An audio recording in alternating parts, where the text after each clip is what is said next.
Por favor, abra sua Bíblia comigo na Epístola do Apóstolo Paulo aos Gálatas, capítulo 5.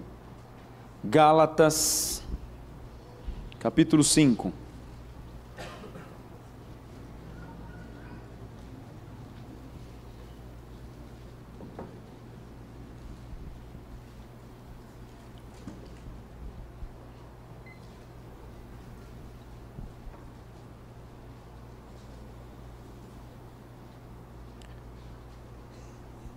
Epístola de Paulo aos Gálatas, capítulo 5, vamos ler a partir do verso 22.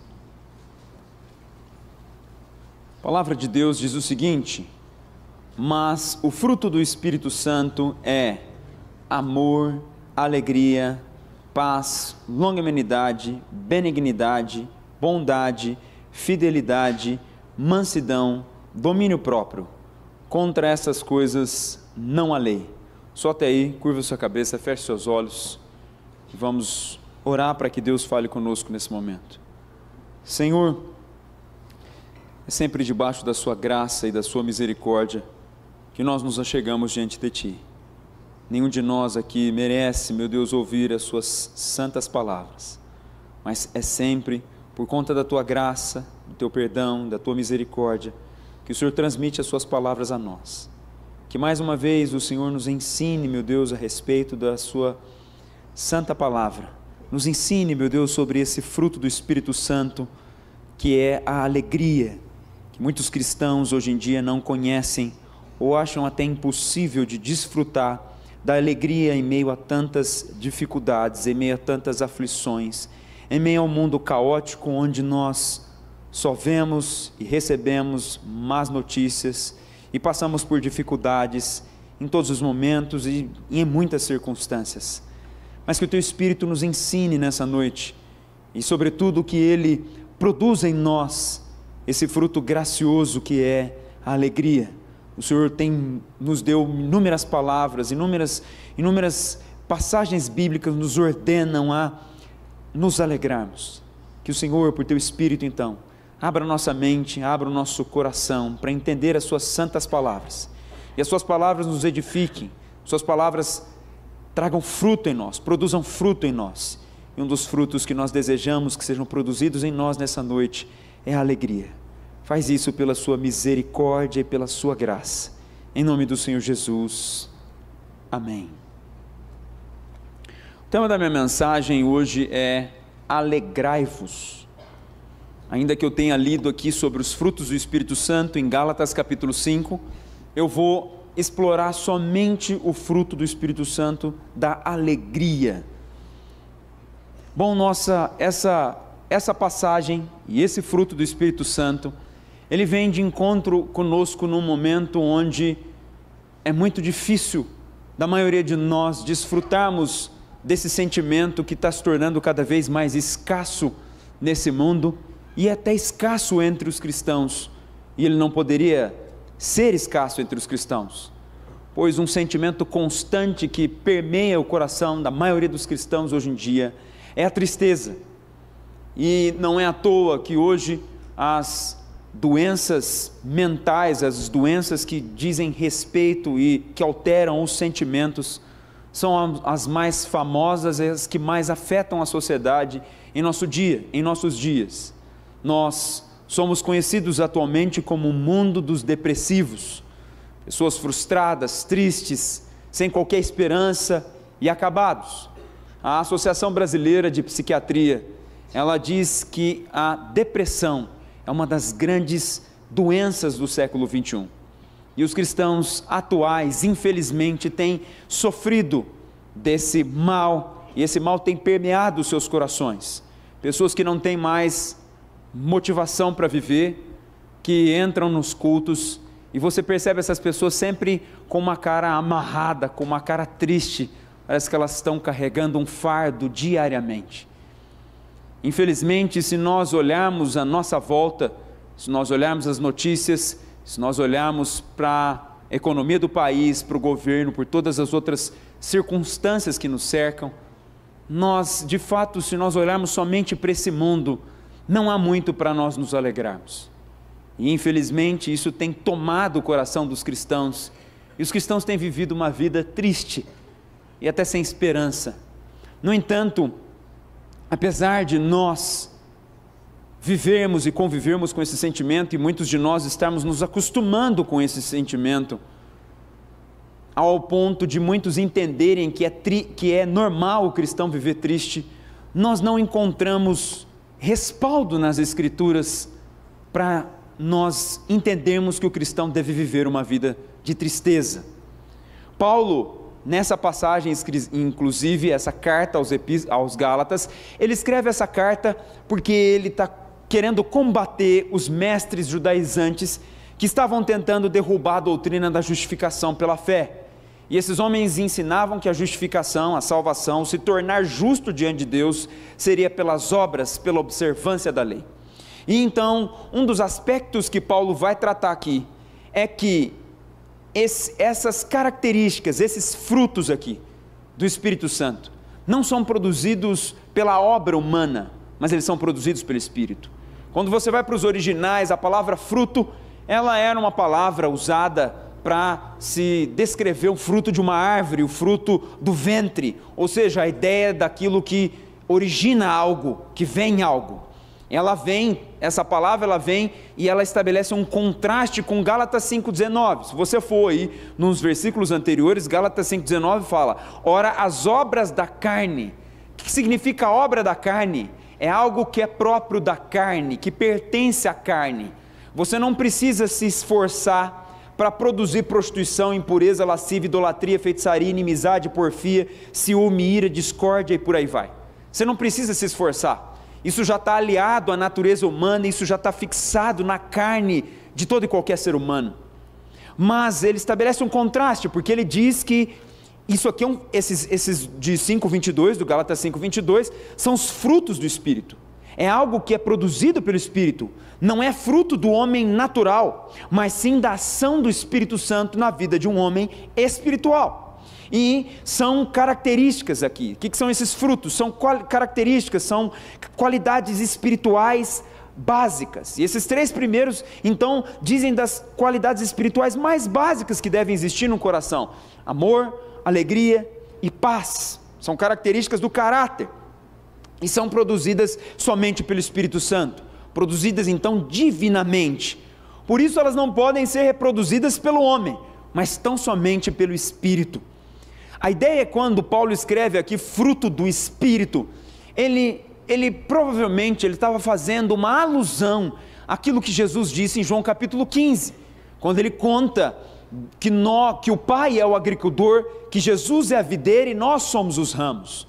Quando em nós é operada a salvação, os nossos olhos são abertos, nós nos tornamos um com Cristo, estamos ligados em Cristo, então recebemos o Espírito Santo. Por estarmos ligados em Cristo, recebemos o Espírito Santo. O trabalhar do Espírito Santo diariamente no coração de um cristão produz então um fruto. Sem Cristo é impossível de desfrutar, sem o Espírito é impossível. Por isso eu já te adianto, a alegria pelas razões espirituais, a alegria como um estado de espírito, na essência que Deus quer trazer na sua palavra, só pode ser produzida pela ação do Espírito Santo no coração do homem, jamais vai ser produzida pelo próprio homem. E isso está muito vinculado ao que o apóstolo Paulo está ensinando aqui contra esses mestres judaizantes, que ensinavam que eles alcançavam a salvação pelas obras. Então automaticamente essas características eles teriam pelas suas obras, por se esforçarem. E Paulo aqui está encerrando todo o raciocínio que ele desenvolve na carta, e ele vai terminar dizendo: olha, essas características, que são as características de um salvo, que são as características de um verdadeiro cristão, só podem existir no caráter do cristão, se o Espírito produzir dentro do cristão, no caráter do cristão, essas características. E uma delas é a alegria.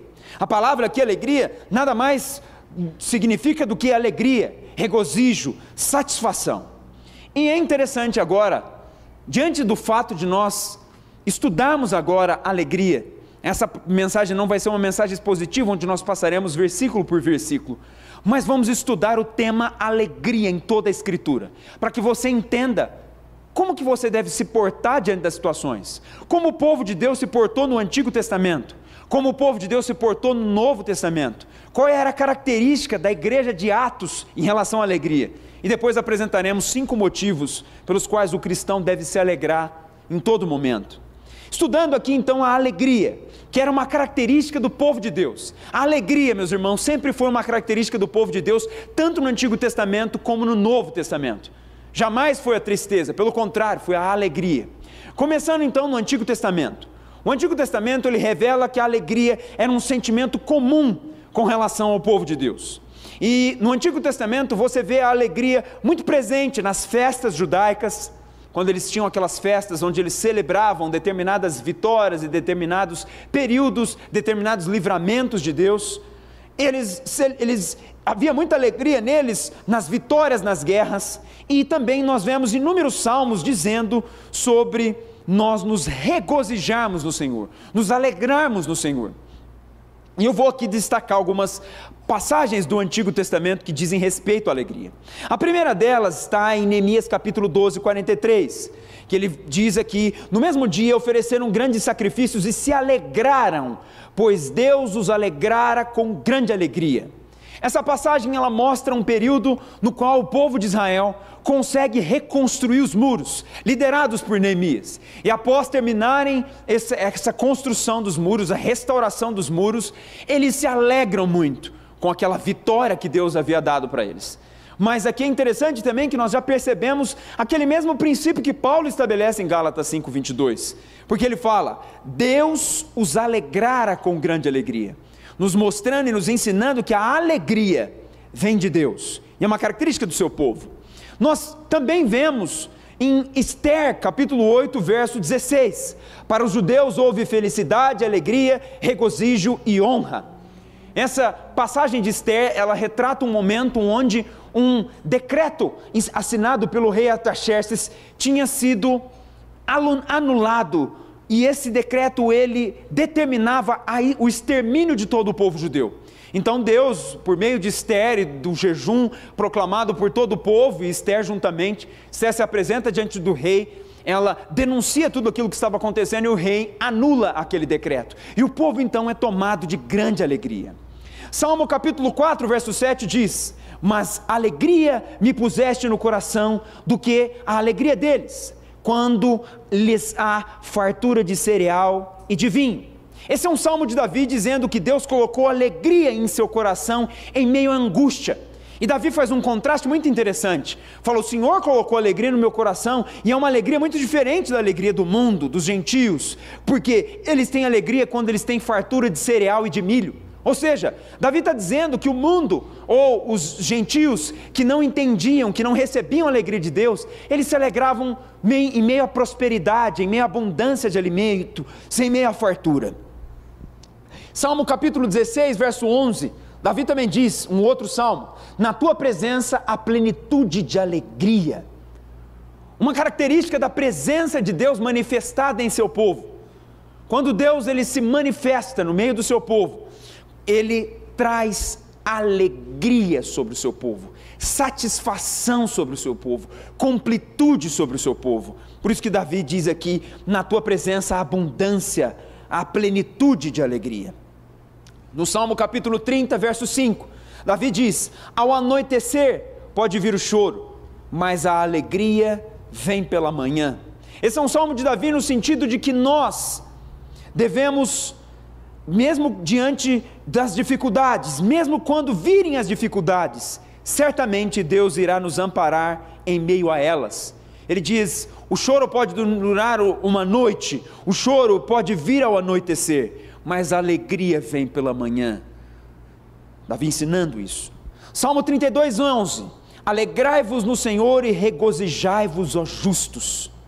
Esse salmo é interessante porque o verbo aqui no hebraico, ele está no modo imperativo. O que é um verbo no imperativo? Ele está estabelecendo uma ordem.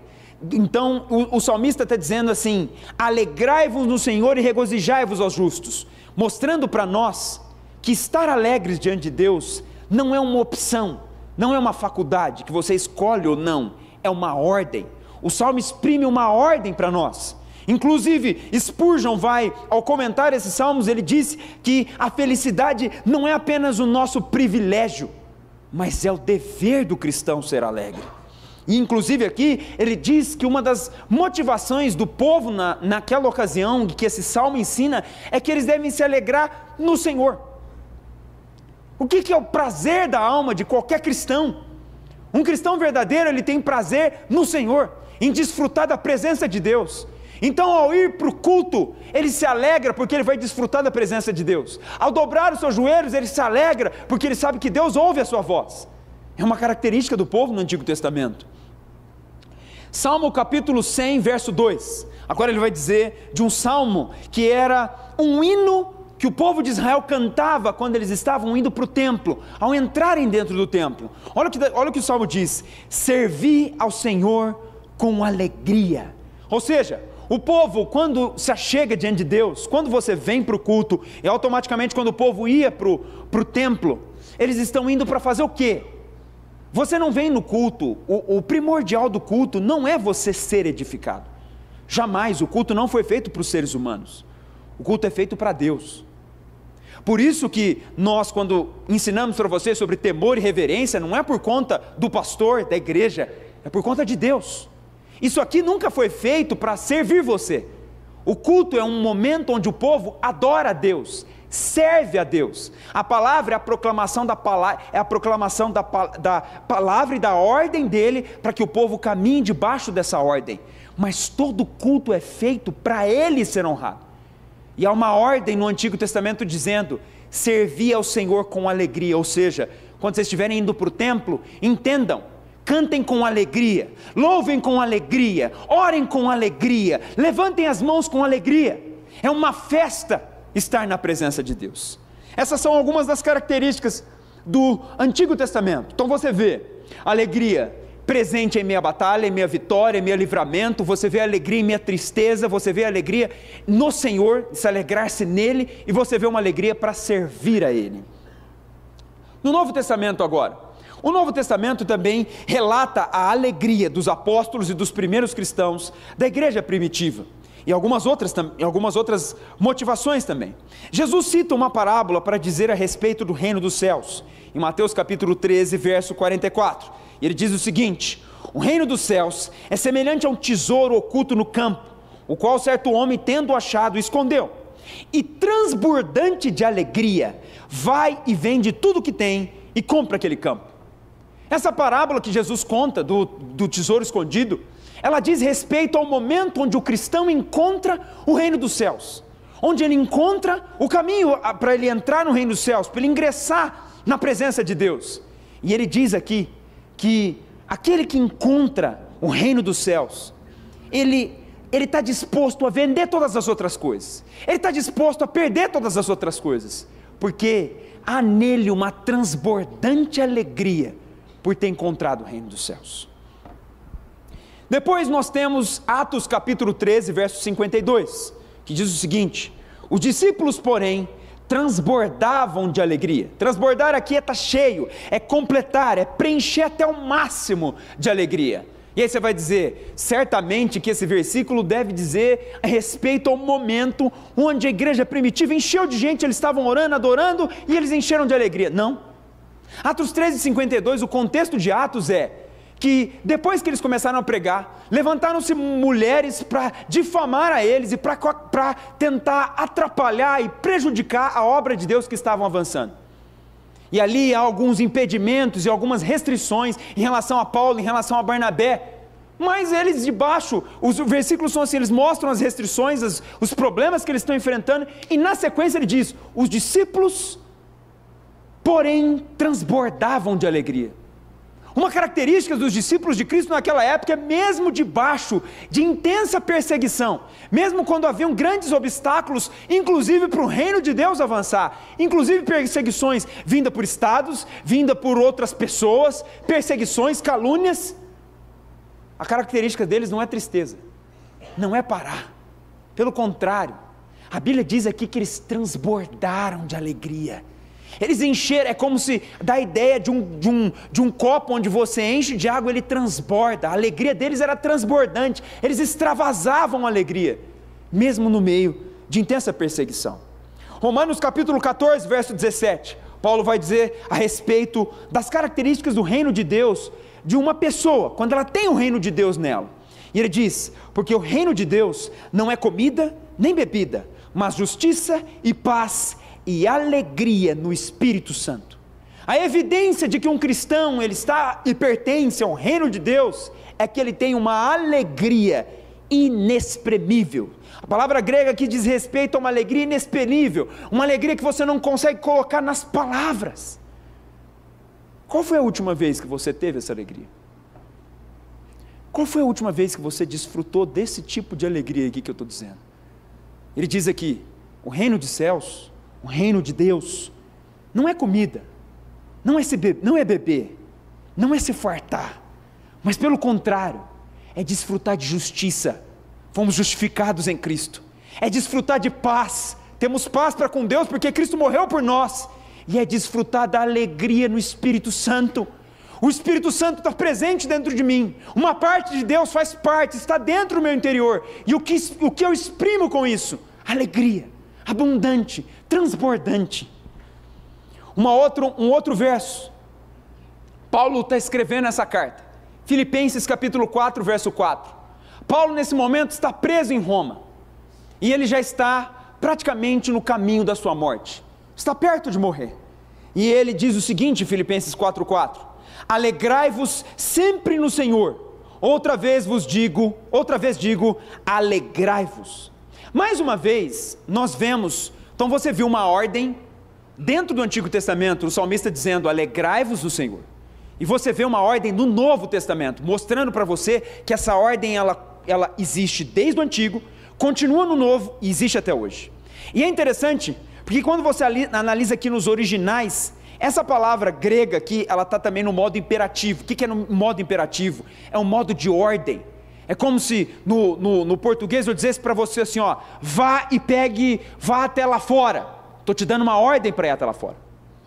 Pregue é uma ordem. E aqui ele está dizendo, alegrai-vos. Não dando para nós a faculdade, mas mostrando para nós a obrigação. E Paulo escreve isso aqui, nos piores momentos da sua vida. No começo da carta aos Gálatas, ele escreve como o evangelho estava avançando dentro da guarda pretoriana, no meio dos guardas, mas nesse momento Paulo está preso, e ele dá uma ordem para as pessoas de fora, escrevendo para a igreja de Filipos, alegrai-vos, e olha o que ele diz, sempre no Senhor. Ele não fala para alegrar durante um momento, ele fala para alegrar sempre, é um estado de espírito do cristão, sempre alegre no Senhor. E 1 Tessalonicenses 5,16, Paulo também dá uma ordem, mais uma vez o grego está no modo imperativo, é uma ordem. Ele diz para os Tessalonicenses, regozijai-vos sempre. Se você analisa a carta do apóstolo Paulo aos Tessalonicenses, ele começa a falar na carta que eles receberam a palavra de Deus em meio a muita tribulação, a muita dificuldade. E esta ordem que o apóstolo Paulo dá para eles, regozijai-vos sempre, que nada mais é do que alegrai-vos sempre, ele está dando para eles, porque Paulo tinha medo, que em meio a crescente pressão, a crescente perseguição externa, ele poderia ser prejudicado, eles poderiam se entristecer, eles poderiam ser dominados por esse sentimento. Então Paulo dá essa ordem expressa para ele, regozijai-vos sempre. Pois bem, então nós percebemos aqui que a alegria, ela não está vinculada só à vitória, mas é uma ordem bíblica, e que a alegria não está vinculada somente ao momento bom na sua vida, pelo contrário, ela também é uma ordem para que mesmo nos momentos ruins, você esteja alegre. Vamos agora para a igreja primitiva, e depois eu passo para os 5 motivos. Vamos agora explorar as características dos membros da igreja de Atos. Como nós sabemos, a igreja de Atos foi a primeira igreja que surge após a morte de Jesus. Óbvio que nós fomos considerados, nós temos igreja lá desde o Antigo Testamento, lá do povo de Israel, ali já é o início de uma igreja. Mas uma igreja institucionalizada, que começa a aderir membros de todas as nações, de todas as classes, é essa igreja primitiva. E na igreja primitiva nós vamos ver que uma das grandes características desse povo era a alegria. Olha que interessante, essa igreja aqui foi uma das primeiras, essa geração de cristãos, foi uma das primeiras gerações que desfrutou e que cumpriu a palavra de Jesus, que Jesus diz em Mateus 24:9, então sereis atribulados e vos matarão, sereis odiados de todas as nações por causa do meu nome. Diante de intensa perseguição, que era uma circunstância que estava sobre a igreja de Atos e sobre todos aqueles membros, naquela época, a igreja estava debaixo de intensa perseguição. O governo de Roma estava perseguindo os cristãos de todos os lados. Os fariseus, os judeus, não aceitavam aqueles que faziam parte da seita do caminho, que eram os seguidores de Jesus. E eles tentam de todas as formas, de todas as maneiras, impedir o avanço do evangelho e acabar com a vida deles. E dentre esses, inclusive, está o apóstolo Paulo, fariseu dos fariseus, respirando ameaças de morte para tentar acabar com todo e qualquer discípulo de Jesus Cristo. E diante disso, o que nós podemos pensar? Poxa, é certo que a igreja de Atos deve ser uma igreja muito triste, deve ser uma igreja recheada de desânimo, porque eles só estão perseguidos, só são perseguidos. Tem gente morrendo, tem igreja sendo queimada, tem gente sendo perseguido, eles não têm descanso. De todos os lados eles estão sendo perseguidos, seja pelo governo, seja pelos fariseus. Que tipo de sentimento então vai permear o coração desses cristãos? Atos 2,46, diariamente perseveravam unânimes no templo, partiam o pão de casa em casa, e tomavam as suas refeições com alegria e singeleza de coração. Aqui a palavra grega ela muda um pouco, e ela significa extremo prazer e alegria. Aqueles cristãos, mesmo nesse momento de intensa perseguição, eles reuniam com os outros cristãos, e aí quando a Bíblia fala aqui que eles tomavam as refeições com alegria e singeleza, eles tinham um extremo prazer e alegria. É uma das palavras gregas máximas para declarar ou para descrever a alegria de uma pessoa. E eles estavam extremamente alegres, no meio de um momento de intensa perseguição. Nós recebe uma notícia da Globo que vai ter guerra mundial, já está tudo aflito, tirando os cabelos da cabeça, está triste, vai acabar amanhã. Esses homens aqui, essas mulheres aqui, eles não paravam, eles se alegravam, era guerra, era dificuldade. Se você pegar o tempo dos mártires, quando eles iam sendo perseguidos, iam morrendo por Cristo, muitos deles iam para o Coliseu com um sorriso aberto, alegres, porque eles estavam sendo dignos de sofrer as mesmas afrontas de Cristo. É uma característica do povo de Deus. Talvez você fale, pastor, mas eu estou há anos-luz disso. Mas desde o início eu estou dizendo que você está há anos-luz disso. Jamais você vai conseguir ter esse sentimento no seu coração, se não for plantado pelo Espírito Santo. Só que obviamente o Espírito Santo vai usar a palavra dele para convencer você do porquê você deve ter alegria, e que você não pode ser tomado de excessiva tristeza, mesmo diante das dificuldades. Essa passagem de Atos 2,46, ela mostra que esse povo de Atos, esses primeiros cristãos, eles levavam para casa o consolo da mesa do Senhor. Essa alegria deles, ela não era baseada em bens materiais ou conquistas materiais, até porque no verso 45 ali de Atos, eles falam que eles vendiam as propriedades e as depositavam aos pés dos apóstolos para ajudar os irmãos mais pobres. Esses homens e essas mulheres estavam em outra realidade espiritual, em outro nível espiritual. Eles não se alegravam porque compravam um carro, porque compravam uma casa. A alegria deles era estar no Senhor, era desfrutar da comunhão dos irmãos. E foi uma das igrejas mais poderosas que já existiu nessa terra, marcada pelo poder de Deus, pela manifestação do Espírito Santo, trazendo convicção do pecado sobre as pessoas. E a Bíblia diz que a cada dia Deus acrescentava naquela igreja as almas que haveriam de ser salvas. E essa alegria era uma alegria por servir a Deus, por fazer a sua obra, por amar o seu povo. E inclusive era uma alegria que contagiava as pessoas que estavam à volta deles, como é demonstrado no próprio verso 47 de Atos capítulo 2. Ele diz, contando com a simpatia de todo o povo. Aquela alegria, aquela graça que emanava daqueles cristãos, ela inflamava, ela contagiava as pessoas que estavam à volta deles. Ah, pastor, mas aqui não tinha uma mulher que tinha um marido ímpio? Obviamente que tinha. Ah, mas aqui não tinha alguém que tinha uma doença? Obviamente que tinha. Eles eram seres humanos como nós. Essa geração aqui já é uma geração que vem debaixo do pecado. Ela não é lá Adão e Eva, que desfrutavam de um estado completamente diferente de nós. É uma geração que já o pecado dominava.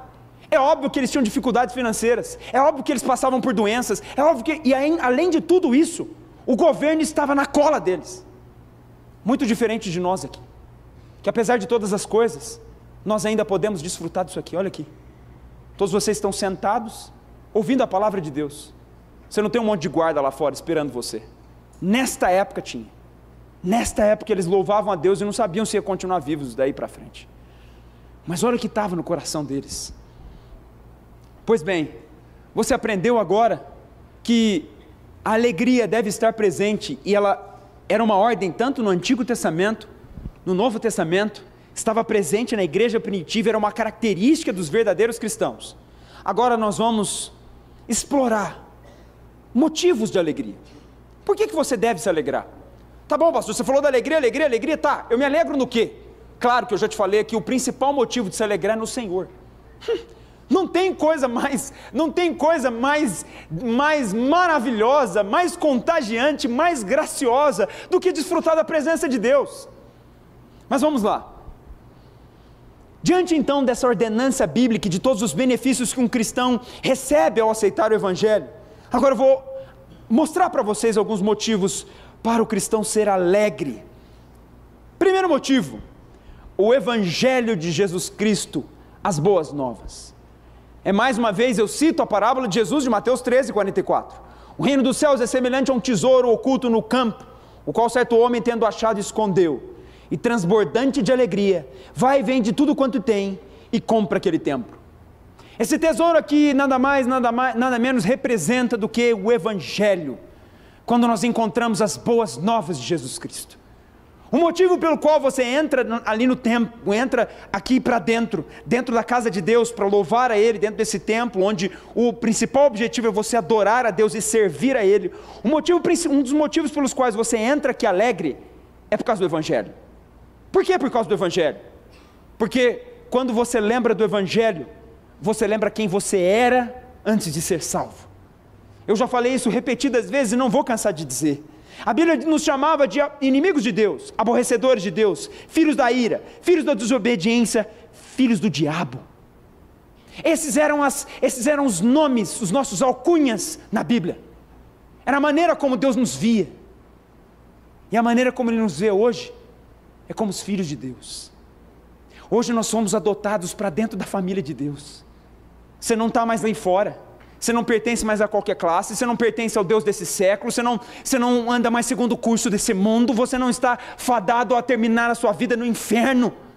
Pelo contrário, a luz de Cristo raiou sobre você, o Evangelho te foi anunciado, Deus arrancou as escamas dos seus olhos, purificou seu coração, arrancou o coração de pedra, colocou um coração de carne com as leis deles escritas dentro desse coração, e te concedeu o Espírito Santo. Você quer mais o quê? O que R$1 milhão, o que a melhor casa do mundo, o melhor emprego do mundo, o que os melhores sonhos desse mundo, são perto do que é o Evangelho, para cada cristão. É o motivo da alegria dele em todas as circunstâncias. Nós temos hoje o privilégio de sermos conhecedores do Evangelho de Jesus Cristo. Você tem ideia do que é isso? Quantos hoje nesse exato momento estão nas seitas, cegos pelo inferno? Eles não conhecem a Bíblia, eles não conhecem as Escrituras, eles acham que tem uma ideia de Deus, eles oram, mas eles não oram para Deus de verdade. Você está aqui, você conhece o Evangelho, você conhece as boas novas, Deus arrancou as escamas dos seus olhos, te tirou das seitas. Como foi gracioso essa semana, atender os irmãos das 7 da manhã às 7 da noite, eles dizendo dos testemunhos, de como foram salvos, da Igreja Católica, da Congregação Cristã do Brasil, e de inúmeras outras igrejas, onde não havia pregação do Evangelho. Meu irmão, não precisa de mais nada, eu poderia parar aqui. Você tem o Evangelho de Jesus Cristo. Você sabe que hoje você tem acesso à presença de Deus. Isso é motivo para você se alegrar para o resto dos seus dias na terra. Nós devemos nos alegrar, porque o Evangelho também representa a consumação do plano da redenção. Nós somos redimidos por Deus através de Jesus Cristo. E nós devemos nos alegrar por nós termos sido alvo desse plano, porque ele foi elaborado por Deus para redimir as pessoas que nunca mereceram qualquer tipo de redenção. Segundo motivo de alegria: aflições e tribulações. Contraditório, né? Eu dizer que você deve se alegrar com aflições e tribulações. Aflições e tribulações dizem respeito a inúmeras circunstâncias. Ela pode dizer respeito a uma perca que você teve. Perdeu um pai, uma mãe. Aflições e tribulações podem dizer respeito a uma doença que você foi acometido.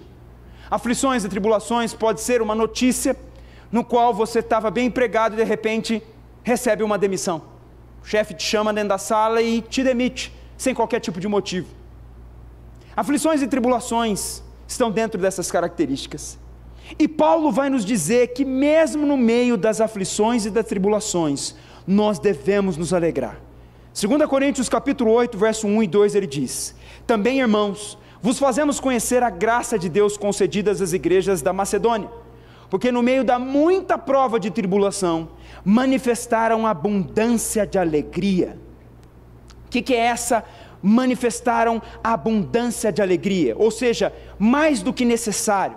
Apesar da difícil situação que se encontravam as igrejas da Macedônia, essa igreja se elevava sobre a dor, por causa da devoção deles a Deus, e por causa da causa do Evangelho, e do reino de Deus. Mesmo no meio das grandes aflições, aquela igreja da Macedônia manifestou abundância de alegria. 1 Tessalonicenses 1, 5 e 6 diz: porque o nosso Evangelho não chegou até nós, como eu disse a vocês da carta aos Tessalonicenses, não chegou até vós tão somente em palavra, mas sobretudo em poder, no Espírito Santo e em plena convicção. Assim como sabeis ter sido o nosso procedimento entre vós e por amor de vós. Com efeitos, vos tornastes imitadores nossos e do Senhor, tendo recebido a palavra, posto que em meio de muita tribulação, com alegria no Espírito Santo. Mostra que a igreja de Tessalonicenses, eles receberam a palavra de Deus em meio a muita tribulação, e receberam essa palavra com grande alegria. Paulo também, em 2 Coríntios 6,10 diz: entristecidos, mas sempre alegres. Paulo diz das tristezas vindo sobre ele, mas ele sempre alegre em Cristo. Por que nós devemos ter alegria no meio das aflições e das tribulações? A alegria em meias provações, ela se deve ao fato do verdadeiro cristão entender que a prova da sua fé produz perseverança, e essa perseverança trará maturidade a ele. Um dos meios que Deus usa para trazer maturidade ao cristão são as provações e as aflições. Tiago, capítulo 1, verso 2 ao 4 diz: meus irmãos, tende por motivo de toda a alegria, o passardes por várias provações, sabendo que a provação da vossa fé, uma vez confirmada, produz perseverança. A perseverança deve ter a ação completa, para que sejais perfeitos e íntegros e em nada deficientes. O que esse texto nos mostra? Que Deus permite as provações, e que nós devemos passar por essas provações com grande alegria. Mas por que, pastor, que eu devo passar por alegria? Está aqui, ele responde no próprio texto. Você deve passar com alegria, por quê? Porque é através da provação, Deus produz em você perseverança para continuar com Ele, e essa perseverança, se você continuar perseverando, o trabalhar do Espírito vai produzir maturidade, você vai crescer em nada deficiente, que é como o texto diz. Além disso, nós temos o outro texto, que as provações também servem para fortalecer a fé do cristão. 1 Pedro 1, do 6 ao 7, nisto exultais aqui, inclusive, é a mesma palavra grega que diz, ela expressa uma alegria abundante, não é uma alegria normal, uma alegria muito abundante, é aquela transbordante alegria. E ele diz: nisto então exultais, ou seja, se alegrais, se alegrem abundantemente, embora no presente, agora, nesse tempo, por breve tempo, se necessário, sejais contristados por várias provações, para que, uma vez confirmado o valor da vossa fé, muito mais preciosa do que o ouro perecível, mesmo apurado por fogo, redunde em louvor, glória e honra na revelação de Jesus Cristo. Sabe o que isso significa? Que a provação, ela vem sobre nós para fortalecer a nossa fé. Para que no momento da vinda de Cristo, a nossa fé, ela redunde em honra, glória e louvor para Ele. É uma fé fortalecida, é uma fé forjada no fogo, é uma fé que passa por toda e qualquer circunstância, mas está completamente vinculada e compromissada com Deus. É isso que o texto quer expressar. E além disso, nós temos um texto clássico também, Romanos 8, 28, quantas vezes você já ouviu pregações sobre esse texto? Sabemos que todas as coisas cooperam para o bem daqueles que amam a Deus, daqueles que são chamados segundo o seu propósito. As provações, as aflições, nada mais são do que circunstâncias que Deus traz sobre a sua vida, para produzirem o bem para você crescer em Cristo, maturidade, fortalecer a sua fé. Por isso o cristão, mesmo diante das provações e das tribulações, ele se alegra, porque ele sabe naquele momento, que Deus está fortalecendo a sua fé, que Deus está trazendo para ele maturidade, para que ele seja cada vez mais semelhante a Cristo. A aflição, a prova para nós, ela não tem um motivo só de entristecer, como as pessoas do mundo, que sofrem e elas não entendem o propósito. O cristão não, toda e qualquer provação, o cristão já enxerga que Deus está trabalhando no seu caráter e no seu interior. Terceiro aspecto da alegria, razão pela qual nós devemos nos alegrar: perseguições. Mateus capítulo 5, verso 10 e 11, Jesus diz: bem-aventurados, que nada mais é do que, mais do que felizes, os perseguidos por causa da justiça, porque deles é o reino dos céus.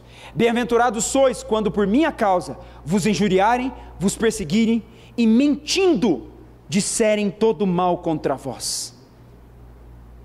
Jesus aqui está dizendo que é mais do que feliz aquele que passa por perseguições, aquele que sofre calúnias, aquele que, por causa do nome de Cristo, da vida de Cristo, é perseguido. Se você é perseguido na sua família, se você é perseguido por outros entes, se você é perseguido porque você saiu de uma seita, porque você fazia parte de uma família tradicional, dentro do catolicismo, e seus olhos foram abertos, você passou a seguir a Cristo, e essas pessoas viram as costas para você, te perseguem, não compreendem mais a sua vida diante de Deus. Se você é perseguido por essas razões, a Bíblia diz que você é mais do que feliz. Jesus te declara, não sou eu, Ele que declara no Sermão do Monte, que você é bem-aventurado. Isso é uma bênção para o verdadeiro cristão. Além disso, nós temos uma passagem em Atos também, muito marcante, em um momento de intensa perseguição, que os discípulos saem alegres. Olha que interessante, Atos 5, 40 e 41. Chamando os apóstolos, açoitaram-nos, e ordenando-lhes que não falassem em o nome de Jesus, os soltaram. E eles se retiraram do sinédrio, regozijando-se por terem sido considerados dignos de sofrer as afrontas por esse nome. É outra realidade de cristianismo. Eles acabaram de ser açoitados porque eles estavam pregando Cristo. Eles soltaram eles: vocês vão poder sair agora, e vocês vão poder sair, mas não falam o nome de novo de Jesus, senão nós vamos pegar vocês. E eles são açoitados, e eles são liberados debaixo dessa condição. E ao sair, eles não saem tristes porque eles apanharam. Açoite aqui é chicote. Isso aqui, as costas deles deviam estar cheias de sangue. A gente nem sabe o nível do açoite aqui, mas certamente foi um grave castigo sobre eles. Tamanho era o ódio dos judeus contra todo e qualquer discípulo de Jesus. E ao invés deles saírem entristecidos, eles saem regozijando, com muita alegria. Sabe por quê? Porque eles estavam tendo a honra de sofrer como Jesus sofreu. Eles estavam tendo a honra de serem perseguidos como Jesus foi perseguido. Alegres porque estamos andando nas mesmas pisaduras do nosso Senhor, pois Ele também nos alertou que nós seríamos perseguidos como Ele foi. Lembra de Jesus diz em João 15, 20, se me perseguiram a mim, também perseguirão a vós. Nesse sentido, nós estamos verdadeiramente tomando a sua cruz a cada dia, e estamos comendo a sua carne e bebendo o seu sangue. Essa é a característica de um cristão verdadeiro, se alegrando em meio às aflições. Vamos lá, quarto aspecto, por que nós devemos nos alegrar? E esse é um dos maiores: a salvação, a vida eterna.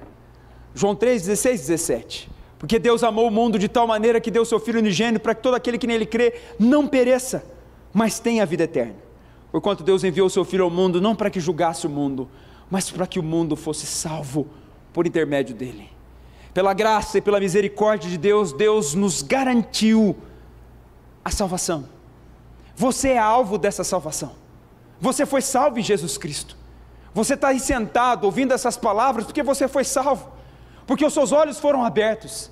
Essa é a maior motivação sua em toda a terra.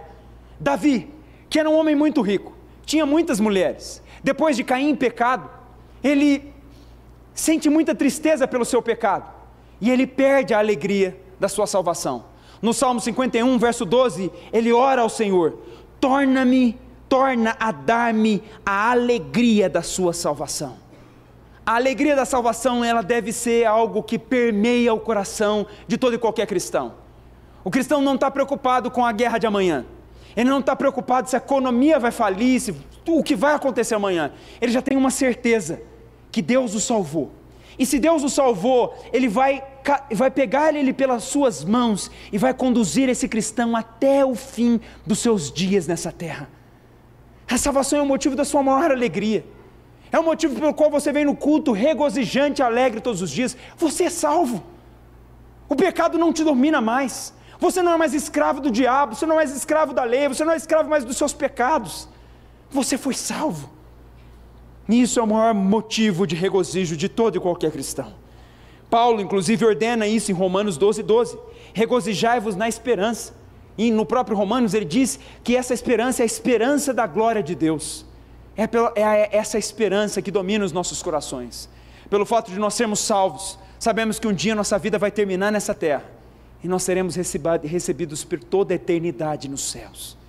Não há nada tão gracioso e que nos motive tanto em alegria quanto isso, em saber que nós somos salvos, em saber que o sangue de Cristo foi derramado em nosso favor. E o último motivo de alegria de todo e qualquer cristão é o triunfo de Jesus Cristo. João 16:33, Jesus diz: no mundo passais por aflições, mas tende bom ânimo, eu venci o mundo. Em Colossenses 2:15 ele diz: despojando os principados e potestade, publicamente os expôs ao desprezo, triunfando deles na cruz. O que isso significa? Um outro motivo de regozijo do cristão é o triunfo de Cristo. O que significa o triunfo de Cristo? Que Cristo veio, e que Cristo venceu a morte, venceu os demônios, e ele já escreveu em Apocalipse 19, você vai ver a declaração de que Satanás, de que o dragão, o falso profeta, a besta, vão ser todos lançados no lago de fogo. Todos eles, ali nós vemos a declaração final do triunfo de Cristo. O motivo de outra alegria do cristão é saber que o seu Senhor, que veio para ele, que veio morrer por ele, esse Senhor venceu a morte, venceu os demônios, triunfou na cruz, e nós também triunfaremos junto com ele. É o que diz, inclusive, 2 Coríntios 2,14, Paulo diz: graças porém a Deus, que em Cristo sempre nos conduz em triunfo. Essa passagem do apóstolo Paulo é muito interessante, porque essa palavra triunfo, ela remete aos grandes generais de Roma, que quando chegavam depois de uma grande batalha, eles desfilavam diante de todo o povo romano, em triunfo, trazendo os despojos de guerra. Paulo está dizendo aqui, e ele escreve essa passagem depois de um período de dificuldade que ele ele escreve: graças a Deus em Cristo, que sempre nos conduz em triunfo. Ou seja, Cristo vai nos conduzir sempre em vitória, porque a nossa vitória já está ganha, meus irmãos.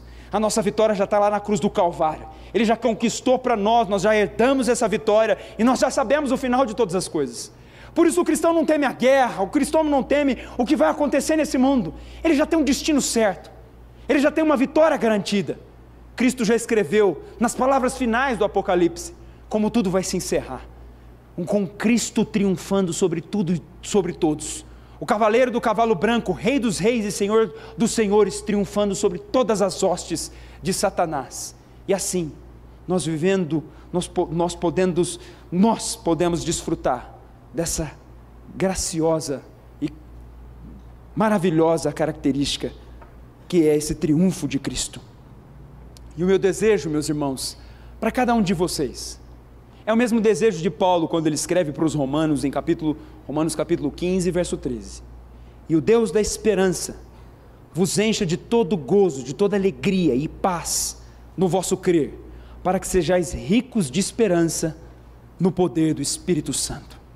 Esse é o desejo meu para cada um de vocês, que cada dia mais vocês se alegrem no Senhor, se alegrem em tudo o que Ele fez por vocês, se alegrem na salvação, se alegrem diante das aflições, das tribulações, se alegrem no triunfo de Cristo, se alegrem no Evangelho, se alegrem nesse Cristo vitorioso, que veio para vencer e venceu em nosso favor.